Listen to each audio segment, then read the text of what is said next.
Thank you. Lisa, Lisa, I know you just had a root canal and it's difficult to smile. So why don't you give me a half smile, something that's mysterious, sensuous, and sphinx-like. Thank you. Now please stay that way a while I talk to these kind people that have decided to see us. Hi, I'm Leonardo, Sir Da Vinci. I have come from the past.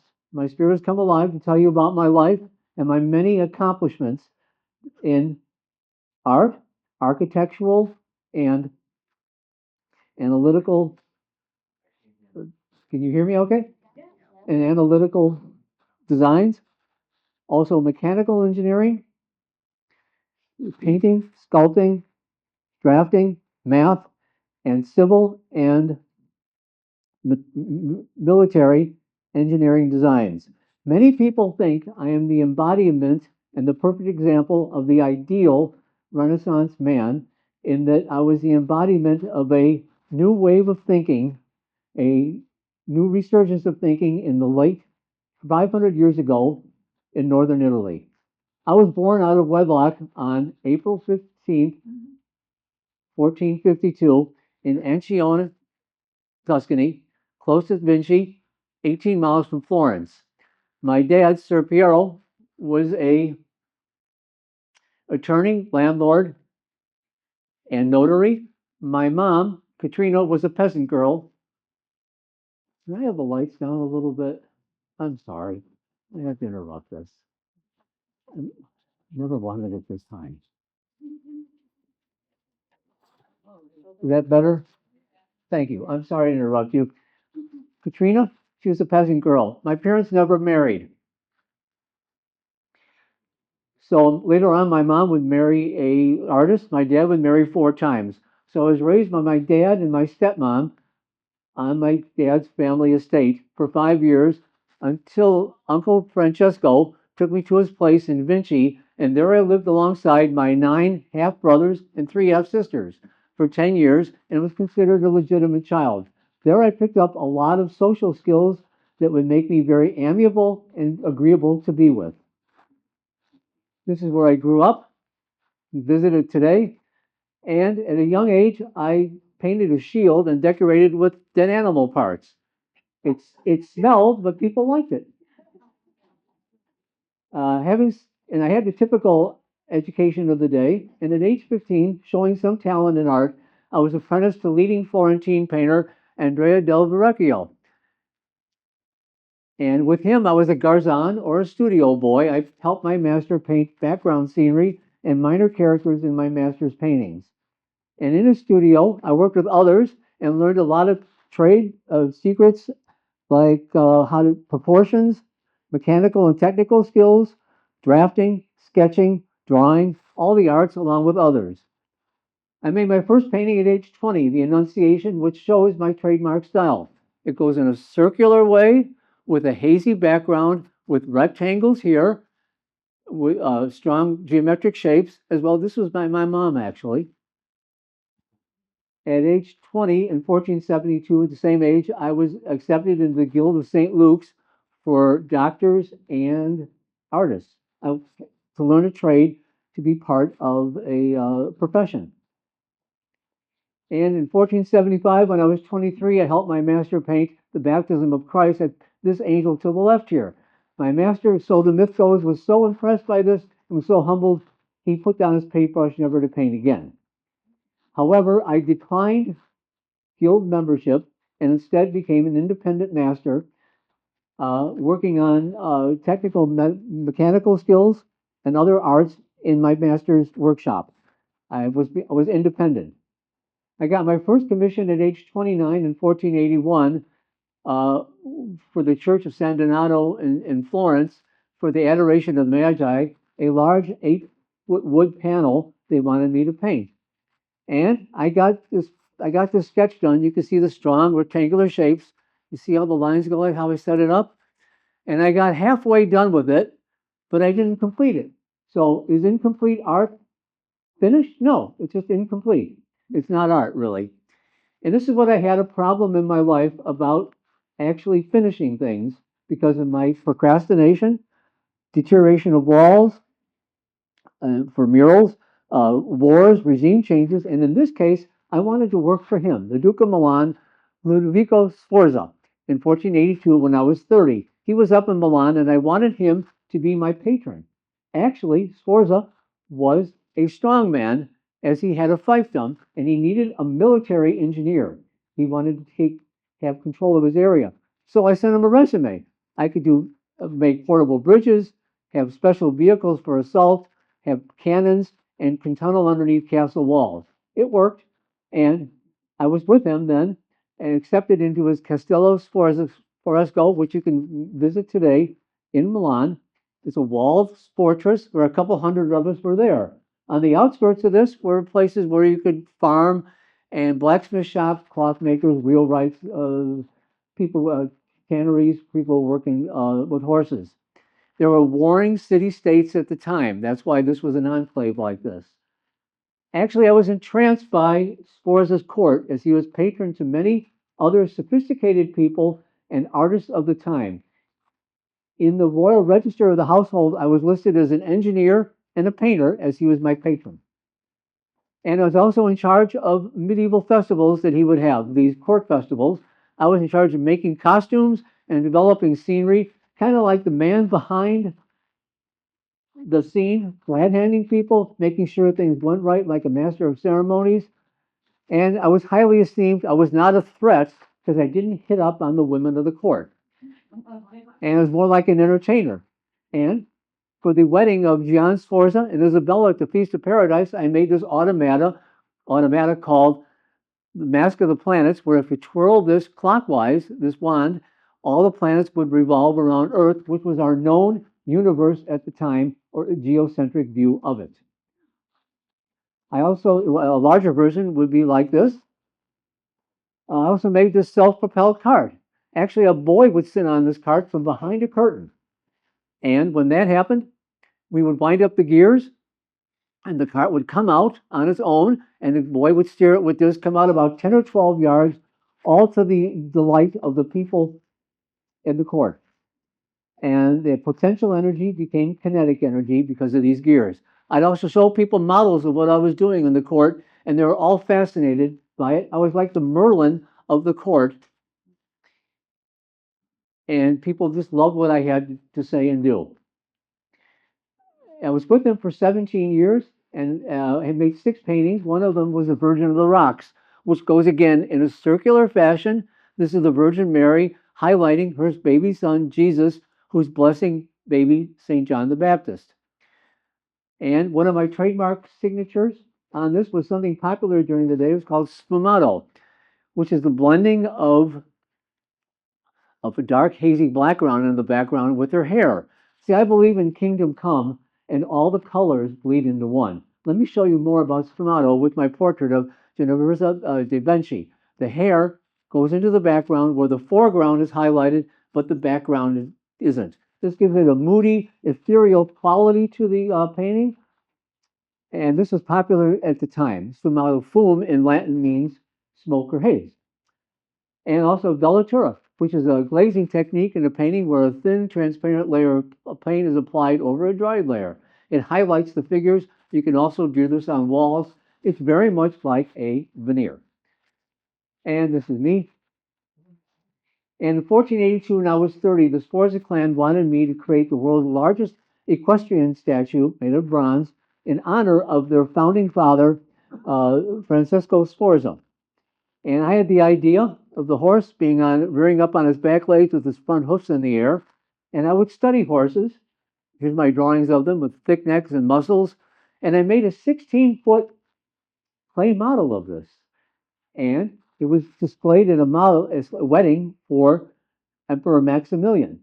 However, the model for this was the bronze for this was repurposed to make cannons and not used, and the model was destroyed in a war. So again, an unfinished project, but the city of Milan picked it up and took it from my drawings, as you can see, and now it's a tourist attraction. They made it for me. I wanted to tell you about the Italian peninsula when I was alive. There was a lot of warring states. There are 200 distinct kingdoms there, and they're all warring with each other. This would go on for the next 350 years until 1860 when Garibaldi unified Italy under a bloody civil war.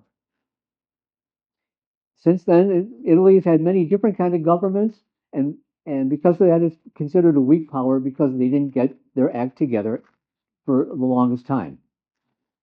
In 1489, I painted a portrait of my Sforza's mistress, Cecilia Gallerini.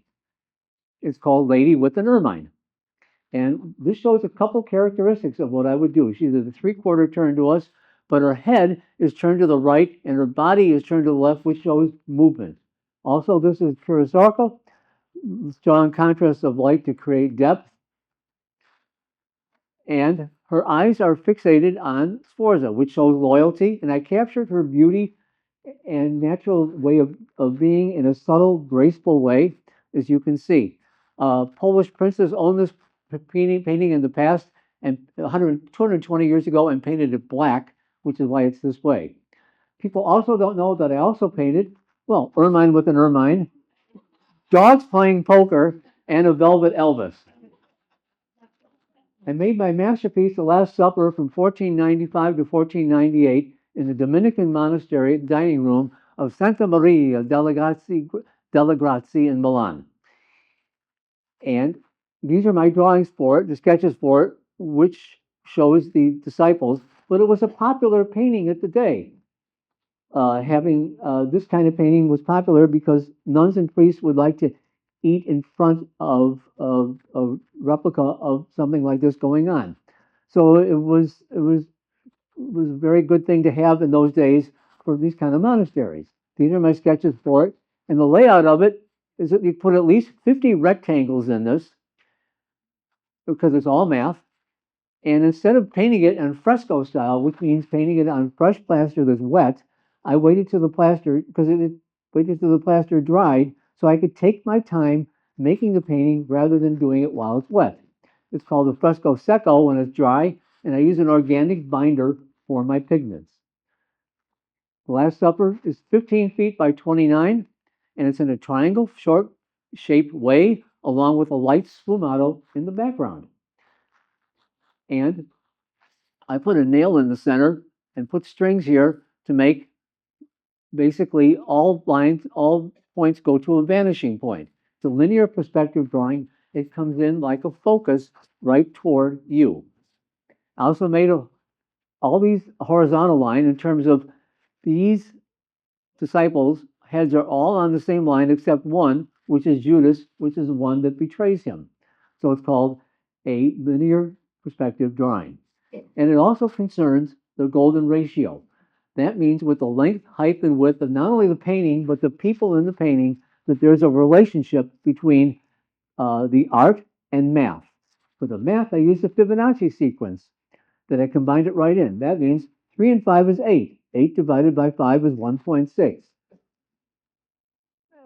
8 and 5 is 13. 13 divided by 8 is 1.6. These proportions are the most pleasing to the eyes because there's a proportion in art with the golden ratio. You will see the exact same proportions if you go to the Parthenon in Athens, in Greece, and right down to the millimeter. It was perfect. That's why it looks so good, and that's why it's considered a world's greatest building. So there's so much math into it. You can put 9 distinct rectangles in this, matching ones, or receding ones, at least 10 of them in the background like this. So what is going on with this painting? Why is it a big deal for? Well, in the center, there's Jesus along with his disciples here. And this concerns betrayal. How this was done, and where Jesus tells his disciples, one of you will betray me. You can find this in Matthew 26:21 or 3 other Gospels where this occurs. And as well as it shows about the birth of the Eucharist or the sacrament, the taking of the eating of the bread and drinking of the wine symbolizes Jesus' body and blood. And this is about betrayal. Betrayal is not done by your worst enemy. It's done by your most intimate of all relationships you have. And when it happens, it stings like a bee, and I'll bet you remember when you were betrayed, because many of you got angry. Some of you were sad and depressed about it. Some of you wanted to run away. Some of you were confused. And all those feelings are valid. And all these men are going through an emotional crisis, and each one is going through this crisis in a way that depicts their personality, something we can all relate to. These men are not saints, there's no halo on them, and there's 13 men here, and no one's happy. They're really in groups of three, which we'll go over. And they called Jesus Yahshua, or Jesus, son of Josephus, and they would speak in Aramaic. In the first group to the left, Bartholomew, James, and Andrew look surprised. But take a look. The bodies are careened to the right. The eyes are focused. The neck so. Same here, and the same here. As well as all lines then go to the right. Let's take a look. Right here, the knife, the bread, and if you follow his tunic, it goes like this. This flows just like a river to go to the right, making your eyes go to the center. So they're aghast at this, which is a typical feeling to have. In the second group, Peter in the center appears angry. John is feminized, looks away in despair, and actually swoons. And the one in question who betrays Christ, Judas, well, he's feigning shock. And I made Judas in shadow with strong facial features to make him a bit uglier than the other ones because I didn't like him that much. But even though these figures are turned to the left, the lines still go to the right. Take a look. The hair goes to here. The hand goes out. All this, the hand and the bread, all goes to the right with a light sfumato in the background and rectangles. So they're taken aback. In the center, Jesus is resigned and sad by the fact that he knows he's going to get killed, taken by the Romans, captured, and tortured and killed in a most gruesome way. To the right of him is Thomas, James, Greater, and Philip, and they look in disbelief, where Philip says, in guilt and in agony, and is 2 steps from tears, he says, is it me, my Lord? Am I the one that has caused this betrayal? Is it me? And you look at the anguish on him. In the center, James says, really? This is really going to happen? And Thomas puts his index finger up and says, I doubt this is going to happen, or the doubting Thomas. So, but all lines go to the left now. And just watch. Take the lines, take him, and it goes right to his forehead. His cloak go right up here. Actually, to make the blue, I use malachite from Afghanistan and cinnabar from Eastern Europe. So all lines then go to the left. In the last group, Matthew, Jude, and Simon consult each other, each trying to make sense of this news. Where Jude in the center says, hey, look, I changed my lifestyle for this guy. I gave up everything, my family, my friends, my loved ones, and I could follow this preacher. And Simon says, yeah, I agree with you. What's going on? And the same with Matthew. He can't figure it out either. Yet, all the lines go to the left. Take a look. The hands force you to go to the left and to go to the left. I tried an experimental technique using tempera or oil paint on 2 layers dry preparatory ground. But I used a binder. I used egg yolk, which is biological, and linseed oil. But egg yolk is supposed to be used with pesto. So I wanted to see how this went.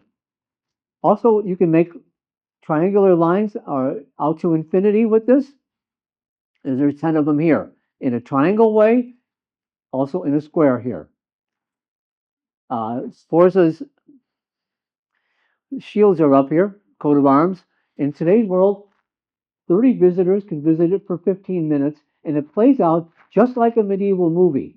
And the way why it's popular is because we can all relate to the emotions these people have had, because we've all had them in the last year or two, maybe in a minor way. So that's how we can relate to this. And before, the other paintings of it didn't have this kind of dynamic version at all. They were just people just sitting around. I would show this off to people. Hey, look, this is what I've done. Or I show them my plans even for a cathedral I'd done. I was proud of my work, wanted to tell people about that. They had never seen stuff like this before. In the center, there's Jesus. And he's in a triangle way, face, this way, Father, Son, and the Holy Ghost. and he's open. He's vulnerable. His hand's open, his chest is exposed, which means he's vulnerable. And you have no choice but to feel sorry for the sacrificial lamb, to feel empathy for him. And I use this organic binder. So experimental, but after a few decades, it started to peel and flake off. And by the end of the 15th century, it was unrecognizable. And then with 500 years of having 3 meals a day times 500 years in the monastery, the room actually flooded. It had 2 feet of water on it, and there was a green mold on it. Excess humidity. Napoleon used it as a stable, and the Allies punched a hole through it, the ceiling in back of it. But it has been restored. It took 21 years by the Italian government. Actually, only 40% of it was recognizable as mine. The rest had to be repainted. It took a million lira back in those days to do that. It's been restored to the best of our abilities. Back in the day, Sforza gifted me a vineyard for doing this. He liked it so much. So, are there hidden meanings inside the Last Supper, inside my painting? Are there fateful, mysterious clues? Well, according to the book, the Davinci Code, written by Dan Brown, and the movie, there is. However, it made $750 million, the movie and the book, so there must be something about this, huh? In this painting, this concerns really the space between Jesus and John. And there's a V-type shape here. In the book, it hypothesizes that this void in the shape of a V could be the last chalice or the Holy Grail that Jesus drank from, because there's not one on the table. Or it could be the metaphorical womb of Mary Magdalene. And this is not John, rather, it's Mary Magdalene, and that Jesus and Mary are married, and that Mary is either with child or had child, and the descendants from that union has propagated to be in our world today, which is one of the bases of the movie. There's also this silly codex thing here, which isn't real. So at the center of the issue is this a man or a woman? Well, certainly the hair is long, there's no facial features, and men do not swoon. However, the shoulders are large and the hands are large. Day one of the Verrocchio, I was told that women have 10 to 15% smaller features than men do. Also, I use androgynous figures in my paintings. That I don't have to go searching for both people. I can just make one. Men who look like women, women who look like men. And Mary Magdalene was there. She was there to wash feet. She was a participant. So did Jesus have wife and children? Was he married? Most biblical scholars say no. He was an itinerant preacher. And if he was to be married and the descendants lived in today's world, they'd have to go through 130 generations in order for that to happen. And as we all know, when people get married, some people can't conceive or they don't want to have children. So that's a pretty far-fetched stretch. Also, the fact that families in social situations and together in Europe did not begin eating together until the 1700s. It's a new phenomenon for men and women to eat together, especially socially. Even in with your pilgrims in 1620, the men ate separately from the women. Also, women were not allowed to participate in religious rituals back then and in today's world. We all know in the Mormon Church and the Catholic Church that doesn't exist, neither in Islam. Well, the men and women pray separately in Islam, and in Buddhism and Hinduism. Religion is a man's game. Women aren't really involved with it. Also, that most importantly, I didn't want to pull a fast one on people. I didn't want to play a trick. I was employed to convey specific Christian meanings in this painting. And I'm not going to go being a fraudster or a trickster trying to get some silly conspiracy theory in to promote this painting. I wanted to play it straight. Sforza and I had many discussions about this. And although people are going to come and see it, many church dignitaries, and I want to be employed by people, not known as someone who just gets a silly point across. So I believe in using Occam's razor. That is, the most simple answer is the best answer. Let's drop the sensationalism and the hyperbole regarding conspiracy theories. So this comes down to, what is art? Art is anything done well in a creative way. And it took years to be able to paint and draw like I did. Got that? So if you want to make your bowl of fruit or sailboat in the water and paint, fine. But stay away from this guy, Bob Ross, and the way of painting, knocking out a landscape painting in 90 minutes. Ross made 30,000 of these paintings. That's not called art. That's called factory work. And this looks like somebody dumped a bowl of whipped cream on some blueberries. So, but your newspaper, the Daily Sun, and the Enrichment Academy thinks it's the holy grail, the holy cow for you to paint this way. And I say it isn't. Instead, take the time to study something. I would spend hours watching birds flying, or I would spend hours watching water flowing. Why would I do that? Because I needed a civil engineer. I needed to make canals, dams, no, not dams, canals, locks, and uh, special waterways for water to flow. So take the time and appreciate your patience. That's what it takes is patience, not just doing something quick and having junky art or kitsch, and do something different with your time. It takes years to be able to sculpt like this. But in terms of envy and jealousy, which we've all experienced in our life, you can paint what's inside of you, what it feels like with modern art, which I accept, or regular art about jealousy. We can see this here, or even in the graphic arts. So, with regard to jealousy, which is like a rat gnawing on your foot, one of those ugly, petty feelings, find the fire from within if you want to paint or draw or sketch or sculpt this. This kind of symbolizes it. Listen to your inner voice when you're doing art. Make it count. Make it something special, not just something you sell at a arts and crafts show. Moving on from my soapbox. This is a double helix staircase. Later, after my death was made in my plans. And here again, as a civil engineer, I was responsible for making bridges like this, which stood without nails, ropes, or mortars. Here's my idea for a canal lock. This, and these are my drawings as a civil engineer. So that's why I would take the time to study things for hours. Also, I was called nicknamed Mancino, which is lefty in Italian, because I was left-handed and actually ambidextrous. I could with one hand, write with one hand and draw with another. Let's go figure this out. Actually, I could write a letter with one hand and then draw with the other one at the same time.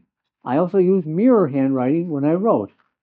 And I wrote this way backwards because this was intellectual property when I would write. This protected my work in case I would pass on quickly or get fall into enemy hands. I wanted my work protected. And this is the best way I could do it with mirror handwriting.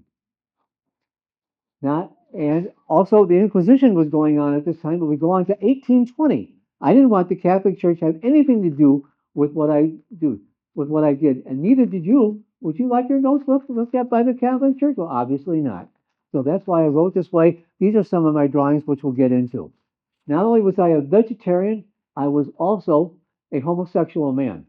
A group of us were like-minded men were arrested in 1476 when I was 24 for this kind of behavior with a young goldsmith. However, the charges were dropped when no one showed up for the trial. Yet this kind of lifestyle was common in Florence and in Milan in my time. So common that Florenzer became the German slang for what you call same-sex or gay relationships. And I surrounded myself with beautiful young men to act as my muse, not abuse, like Gian Capriati, who came to me at age 10. I call him Sly, and he would be my partner in life later on. Or Francesco Melzi, who was my personal secretary. But not so. This kind of lifestyle wasn't acceptable in Venice, 120 miles to the east, where the Doges were in charge of Venice. And I have this up here because you could put, back in the day, a slip of paper in here with the name of somebody who you thought was doing something immoral or tragically wrong, like conning somebody or some kind of serious problem, and the Doges would investigate this. And if it was a really heinous crime, they would walk you across the Bridge of Sighs, which I know that you have seen. 1499 swords a spell to his empire crumbled. And so I wandered a bit. I went to an Italian town and made a sketch of a city. They were afraid of being invaded by the Turks. So they wanted a map of their city, and I gave them like an aerial perspective of it. And then I came into Rome, Italy, or Rome at that day, and I had a new patron. Well, it was Cesar Borgia, and he wanted me to be his general architect and engineer, and he commanded the papal army of 5,000. He was the son of Pope Alexander VI, and he was pretty ruthless of a guy. But I had a new patron. Actually, after a while, I didn't like him because he was so bloodthirsty.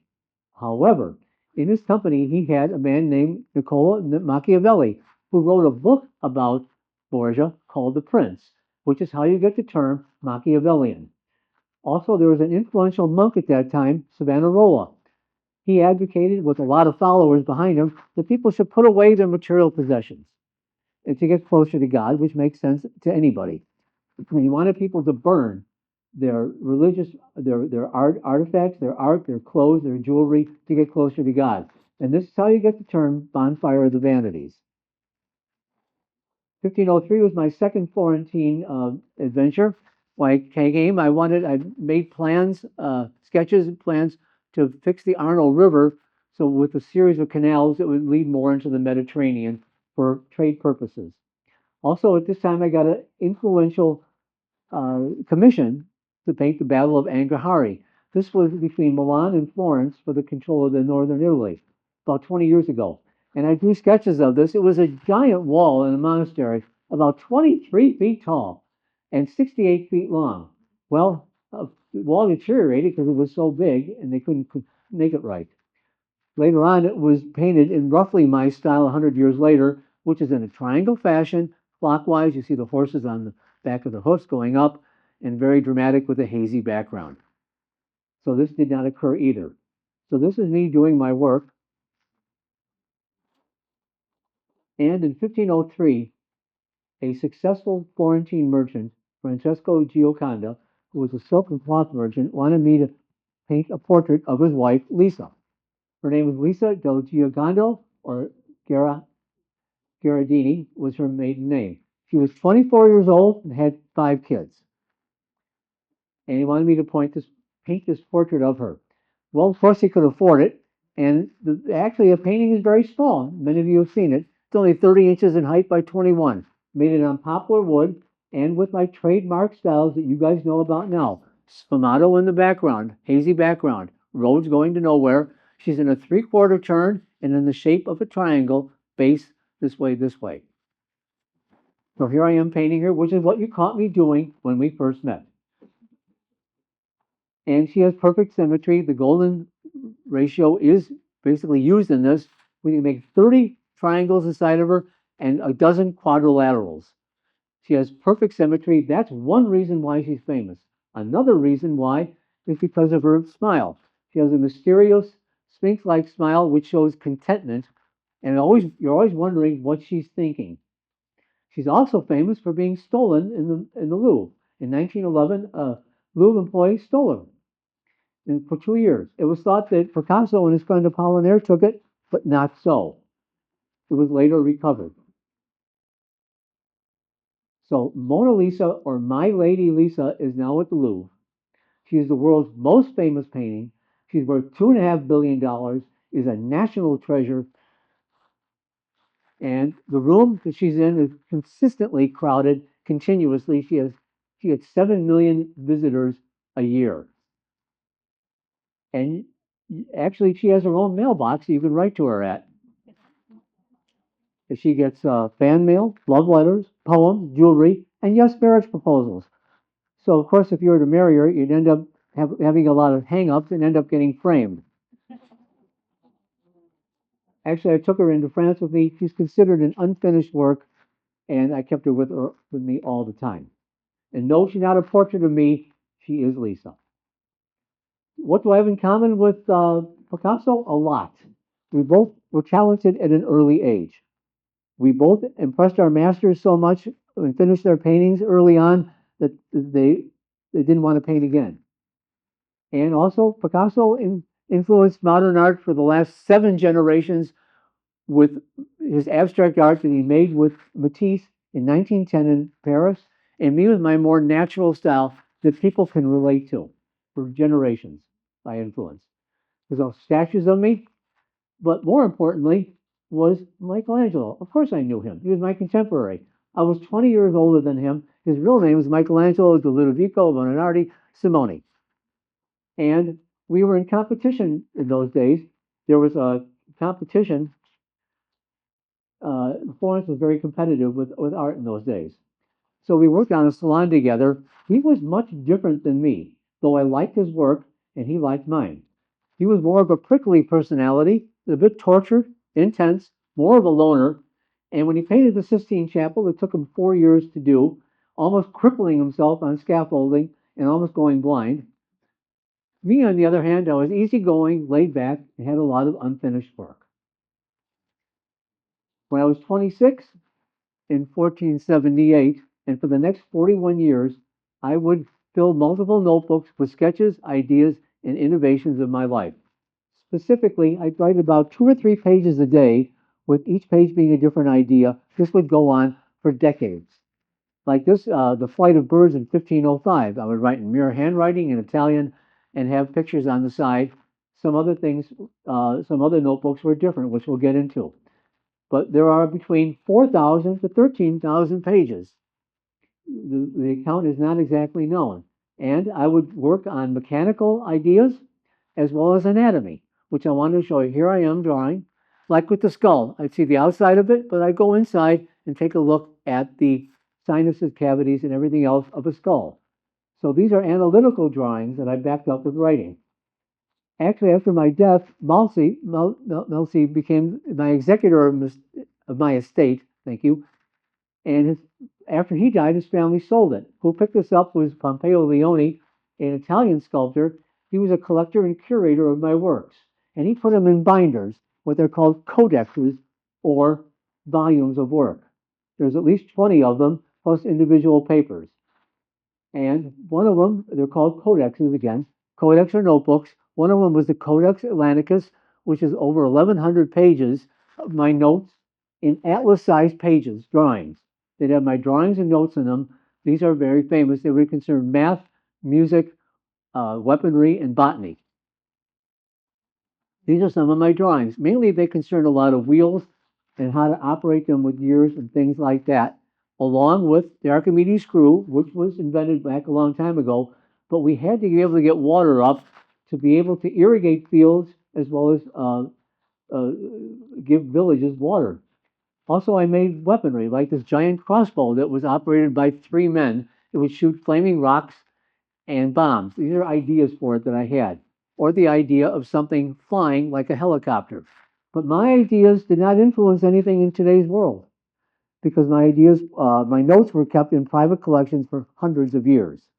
But I'm going to keep showing you these, like my idea for a rotating air screw, which men would operate this to try and fly.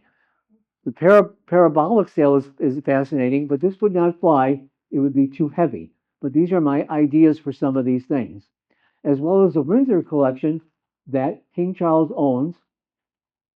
It's in a book that's 72 pages. Like I said, 20 surviving notebooks. And this concerns anatomical and artistic drawings and notes. They're in codexes, and I'm going to go into detail on this one. This concerns anatomy, this Windsor collection, as I would go into hospitals and then illegally dissect, like old men who have died, and strip their skin away and then draw that after they're dead of the muscles, how the ligaments are, and general theories about this, as well as rib cages, feet, and even the brain. So this is how I would draw things like this, showing the sinews and the muscles. These would be good enough to be put in any anatomical textbook in the last couple hundred years, but weren't. This is how detailed they were. When you combine art and words together, they make more of a powerful statement. Or like the heart. Actually, I thought the heart had 3 valves, but it really has 4. Actually, what I did was take an ox heart, and I would take that and fill it full of liquid wax. The wax would harden, take off the skin, and then make a glass model of it to find out how this works. that goes into another dimension. So this is how interested I was in how the body works. See, art and science are intertwined. They complement each other. They go well together. And if you combine that, it makes a better presentation with what you're showing. More of a 3D way of looking at things. The old man again, with the muscles, and the reproductive system, or a baby in uterus with the umbilical cord here. And they're highlighted like this. But when I did something like with botany, I wanted to show you this because this is like the air flowing through something. This is how light and delicate I thought things in nature were, that it looks like it's floating. And same with their hair that I would do. Actually, these codexes have all been digitalized and all are in private hands or state museums or libraries or private collections. And individually, they're shown off like this with a curator in a specially designed room for these particular papers. Actually, this is Codex Leicester or Codex Hammer that was made 1506 to 1513, which shows canals, currents, docks, dams, and military matters. Bill Gates purchased this for $30 million. It's 72 pages, and it has my notes in here, just like this architectural rendering of a house. And this is called Codex Leicester. Or it would have in there my ideas for breathing underwater with a level plane. My ideas for a round church. This is drafting for a church, or mechanical physics with a pendulum, or with this wheel. A crank would turn these gears to turn this wheel instead of having a horsepower to human or slaves doing this, walking around. These were technical mechanical explanations that I had. Maybe you've put some of these things together when you're putting your IKEA furniture together. Something like this. This is how technical this was, right down to the millimeter. My ideas were ahead of the materials at the time. So I had this idea for a parachute. If you jump off a cliff with this, I don't think it would work, actually, because there's not enough surface area. It needs to be more surface area, but it would slow you down, which was the point of it. Or my idea of the codex for the flight of birds, air currents, air resistance, and wedges. For 18 pages of this. This is why I would study birds. I had this idea for a flying machine to look like this, or even I studied bats to have something that a human could be in a bat contraption that would glide. Actually, reimagined, my friends might have helped me do this jumping off a castle cliff, a cliff on a castle, or whatever, and but not so. But I did do weights and balances.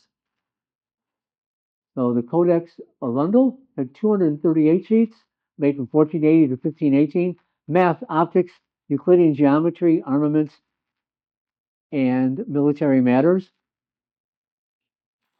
This is how I would draw, and the notes on the side of it. A bridge, a propelled a wheel with men walking on it. Or the Codex Madrid, 1490. It had 198 pages, 192. Sketches of notes on mechanisms and theoretical mechanics in 1490. See how the things would work together? You need a special blacksmith to make these for you in a special shop, these kind of gears. Let me go back to this and show it like a hammer striking down on something to make something move. I was always testing and experimenting with things, always curious. And they use the scientific method. That means I'd observe something, I'd question it, have an hypothesis, I'd experiment, have a conclusion, and have the results. I was one of the first to use this kind of experiment method. Codex Forster. These are on small notebooks, about half the size of regular notebooks. And one of them has 101 sheets, 159 leaves, 94 leaves. You see how small they are? This concerns weights, bells, striking mechanisms, and hydraulics, Codex Forster, and the idea of perpetual motion, having a ball drop to make this go around for a long time. Military matters, like a cannon that would shoot out multiple volleys. Ideas for fort. When you have a lot of angles on a fort, it makes it easy to defend and hard to attack, just like in today's world with the Pentagon or other places. My idea for mechanical knight. I had gears inside suit of armor that could move if wound up, and the arms would go back and forth. Here, reimagined, it would look something like this. Here I am in my studio. And you can see why I get the idea for snail shells on a kid's head. It makes it look like it's floating on air, a lot lighter than air. My ideas here. Or the camera obscura. The light would go into a large box from a pinhole. In the back of it, there would be a screen set up and it would appear upside down. This all fascinated us. My idea for this. And I had 200 books. So I was not, people say they think I was dyslexic. I don't think so. These books are expensive. I wouldn't want to pay for something that I couldn't read. Because 18 of my finished paintings exist today, and I had this incredible thirst for knowledge. It was insatiable. I wanted to know everything, everything about everything. I wanted to know how the body works, how things work all the time. Can you take me higher is what I wanted to know. I wanted to learn about it at all. I had this idea of taking an apple and just biting into it and having all the juice run down onto me because I wanted to be that like life. I wanted to get involved in it. That's how I strongly feeling about this. Is self-portrait I made of myself.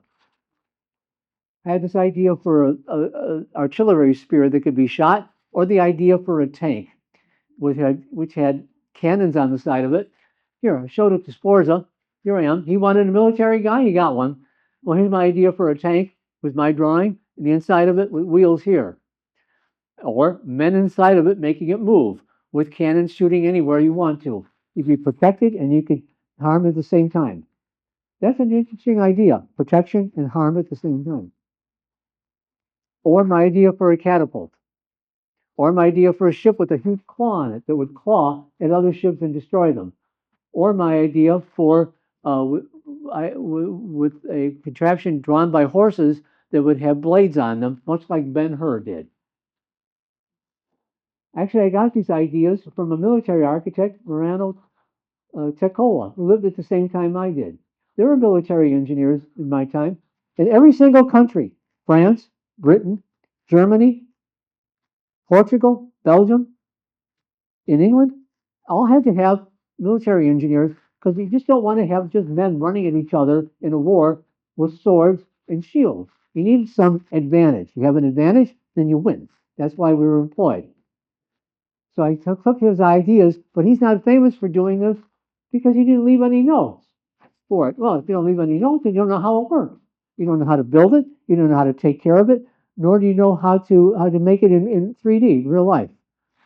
Many people don't know that I also designed a lot of rock album covers like this for the Beatles, Sgt. Pepper's Lonely Hearts Club Band. I was with Springsteen and Born to Paint, Fleetwood Mac, as well, Davinci, as well as with the Boys in Liverpool. Here I am crossing Abbey Road.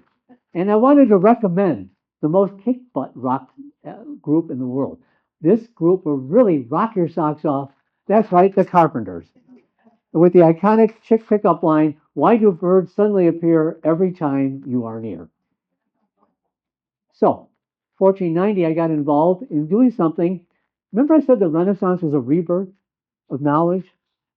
Well, Vitruvius in 30 BC had this idea of putting a sketch of a man inside a square in a circle and see if it would fit. Well, a square and a circle are perfect shapes. And man is perfect except in the way he acts. So I wanted to do measurements and see if I could do this myself. And yes, Vitruvian man is what I made. And it all lines up with the golden ratio, as you can see. It took me years to perfect this, so a man can fit like this. This is one of the iconic symbols of the Renaissance, is this, and Michelangelo's David. This. It's all about man being in charge of the world. Not, it's about him and the way we feel about things. And that's called humanism. So this is my idea here, a rotating air screw here. My ideas for a canal lock or storming a castle. But I got these ideas from Roberto Belturio, who lived before me. He had this idea of storming a castle, the idea of blades on wheels, the cannons, a military ship that was a fighting machine, or the idea of a submarine that had propulsion down here with cranks you can do it. I don't know how you breathe, though, in this.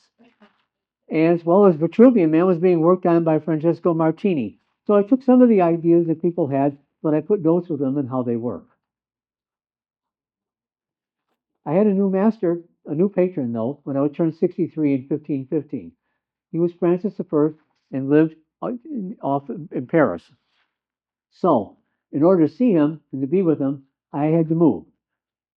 So, myself, Salai, my partner, Melzi, and Rodrigo, our servant, helped with mules, and it took 400 miles to go from northern Italy to Paris. It took 2 months to do this on mules. I took everything with me: my easels, my paintbrushes, Mona Lisa, or Lisa at the time, and I took all my books, all my possessions, and we traveled by mule. That is across the Alps. So Lisa went across the Alps with me to be with him. I was his premier painter, engineer, and architect. Francis I, he was a young king, and he had me live at his summer palace, the Chateau de Clos-Luz, that you can visit today. I spent the last 4 years of my life there, and I was taken care of wonderfully by him. He really he liked me a lot, and I was treated very well. This is him and I getting together. He liked my ideas. He had a lot of energy, was interested in them, and he let me do whatever I wanted to do: paint, draw, sketch, whatever it is that I had a feeling for. He let me have it. I gave him an idea about making a modern city called Romorantin. He wanted a royal palace. He wanted something spectacular. He wanted something on water. So I built him a palace on. Actually, I had designed a palace on water for him.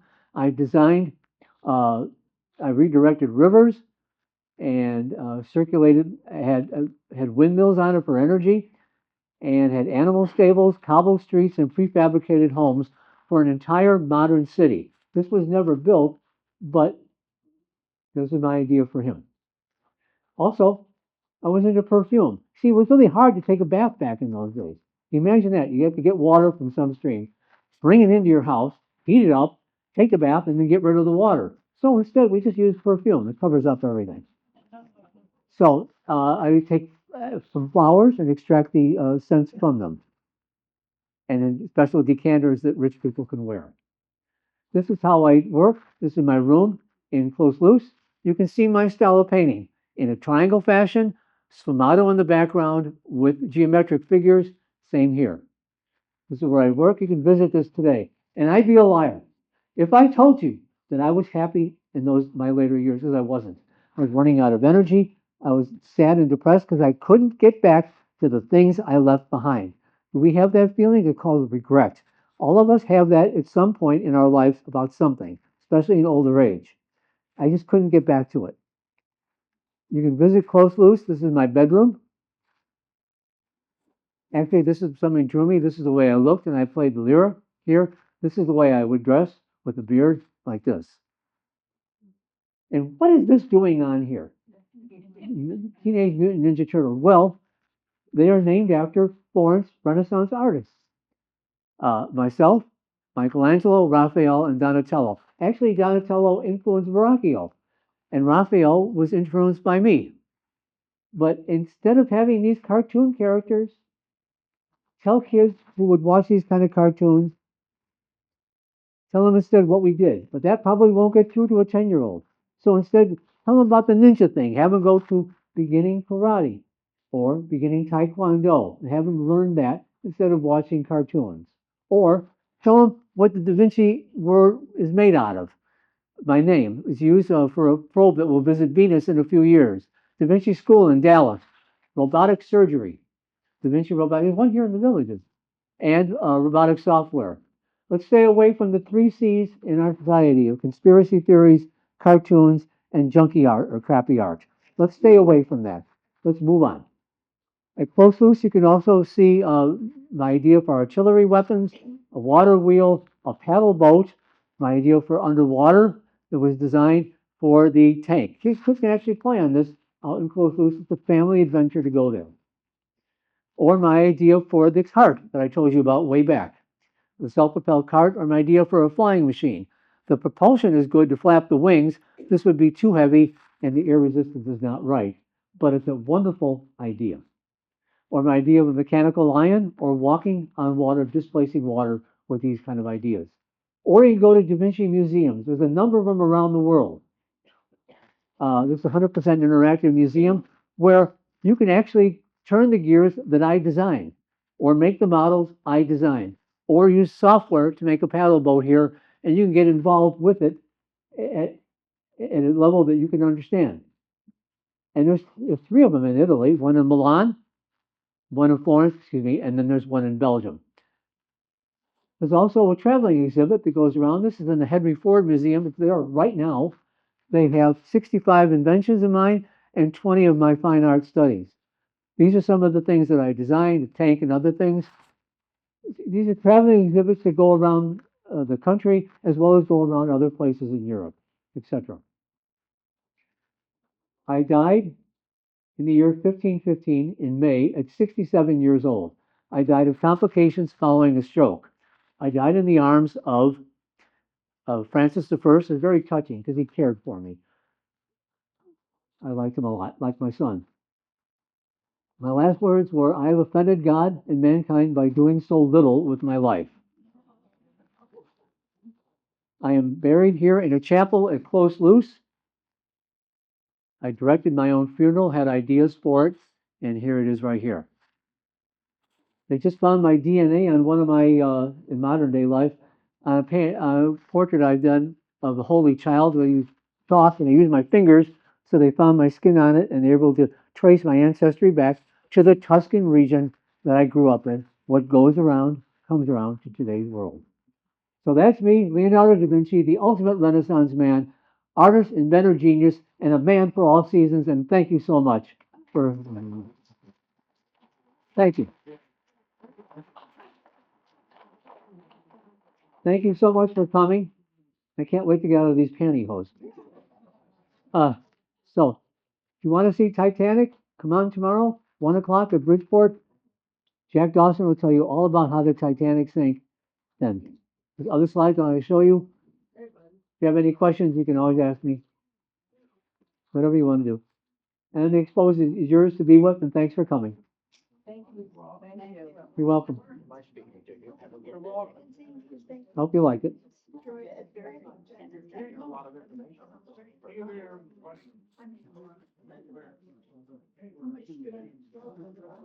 In a triangle shape. What